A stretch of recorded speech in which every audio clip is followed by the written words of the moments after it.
dari program studi pendidikan fisika Universitas Tandaka Dharma angkatan 2025. Pada kesempatan ini, saya akan membahas mengenai prinsip moral dan teori-teori etika. Dalam kehidupan sehari-hari, kita sering dihadapi berbagai pilihan. Misalnya, apakah kita harus mengatakan kejujuran meskipun menyakitkan? Apakah kita harus membantu orang lain meskipun merugikan diri kita sendiri? Atau apakah kita harus memilih tindakan yang menguntungkan banyak orang? Pertanyaan-pertanyaan seperti ini yang dipelajari di dalam filsafat moral. Oleh karena itu, pada video ini saya akan menjelaskan berbagai teori etika yang membantu manusia untuk menentukan tindakan yang baik dan benar. Mungkin teman-teman tanya, apa itu filsafat moral? Filsafat moral adalah cabang filsafat yang membahas tentang baik dan buruk, benar dan salah, serta sebagaimana manusia seharusnya bertindak. Dalam filsafat moral terdapat dua pertanyaan penting. Pertama, apa yang baik? Kedua, siapa yang baik?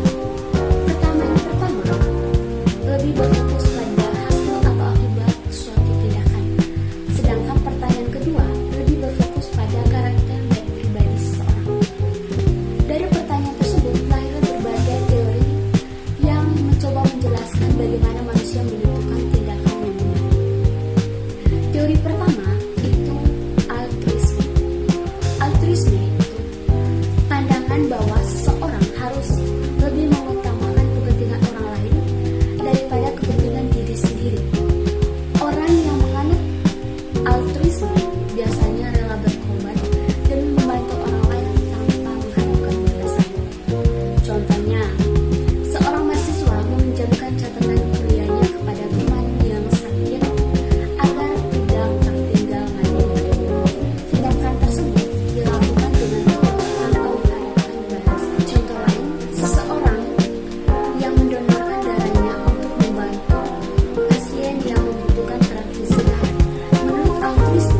Dalam kehidupan nyata, sering terjadi dilema moral. Apa itu dilema moral? Dilema moral suatu situasi ketika seseorang harus memilih antara dua tindakan yang sama, memiliki konsekuensi yang sulit. Contohnya, ketika kita harus memilih antara berkata jujur atau melindungi seseorang dari bahaya. Misalnya, seseorang yang dikejar oleh penjahat dan bersembunyi di rumah kita. Kemudian penjahat itu datang dan bertanya di manakah orang tersebut bersembunyi. Jika kita berkata jujur, nyawa orang tersebut terancam. Jika kita berbohong, kita melanggar prinsip kejujuran. Situasi inilah yang disebut dilema moral. Selanjutnya, teori kepedulian. Teori ini menekankan pentingnya empati, kasih sayang, dan perhatian terhadap orang lain. Menurut teori ini, manusia tidak hanya menggunakan logika untuk mengambil keputusan, tetapi juga menggunakan perasaan dan kepedulian. Contohnya, ketika teman kita sedang mengalami masalah, kita mendengarkan keluh kesahnya, memberi dukungan, dan berusaha membantu. Kita melakukan ini bukan karena aturan atau kewajiban, melainkan karena peduli. Kepedulian mengajarkan bahwa hubungan antara manusia sangat penting dalam kehidupan moral. Yang terakhir yaitu etika Aristoteles. Menurut Aristoteles, orang yang baik adalah orang yang memiliki karakter atau keutamaan yang baik. Keutamaan seperti kejujuran, keberanian, dan tanggung jawab. Dan kesederhanaan tidak muncul secara otomatis. Semua itu diperoleh melalui latihan dan kebiasaan. Misalnya, seseorang menjadi jujur karena terbiasa berkata jujur sejak kecil. Seseorang menjadi tanggung jawab karena terbiasa melaksanakan tugas dengan baik. Aristoteles juga mengajarkan prinsip jalan tengah, artinya kita harus menghindari sikap yang berlebihan maupun kekurangan. Misalnya, keberanian berada di antara sifat pengecut dan nekat. Dengan membiasakan diri melakukan hal-hal baik, seseorang akan menjadi pribadi yang baik dan karakter yang baik. Selain teori-teori tersebut, terdapat 3 dasar prinsip moral. Yang pertama, berbuat baik. Kita harus berusaha melakukan hal-hal yang bermanfaat bagi diri sendiri maupun orang lain. Kedua, keadilan. Kita harus memperlakukan orang lain secara adil dan memberi hak yang seharusnya mereka terima. Yang ketiga, menghargai diri sendiri. Kita harus menjaga martabat diri kita dan tidak membiarkan diri diperlakukan secara tidak layak. Ketiga prinsip ini sangat penting dalam kehidupan kita sehari-hari. Sebagai penutup, saya dapat menyimpulkan semuanya bahwa filsafat moral membantu manusia memahami tindakan yang baik dan benar. Saya menyadari bahwa moral bukan hanya teori yang dipelajari dalam kelas, tapi juga pedoman yang membantu kita mengambil keputusan dalam kehidupan sehari-hari. Setiap tindakan yang dilakukan, sekecil apapun, mencerminkan nilai dan tanggung jawab kita sebagai manusia. Oleh karena itu, pentingnya bagi kita untuk mempertimbangkan dampak dari tindakan kita, menghormati sesama, serta berusaha melakukan yang baik dalam berbagai situasi. Dengan demikian, kita dapat menjadi pribadi yang lebih dewasa, bertanggung jawab, dan mampu hidup secara baik bersama orang lain. Dengan memahami berbagai teori tersebut, kita dapat menjadi pribadi yang lebih baik, lebih bijaksana dalam mengambil keputusan, dan bertindak dalam kehidupan sehari-hari. Terima kasih atas perhatiannya. Semoga penjelasan ini bermanfaat.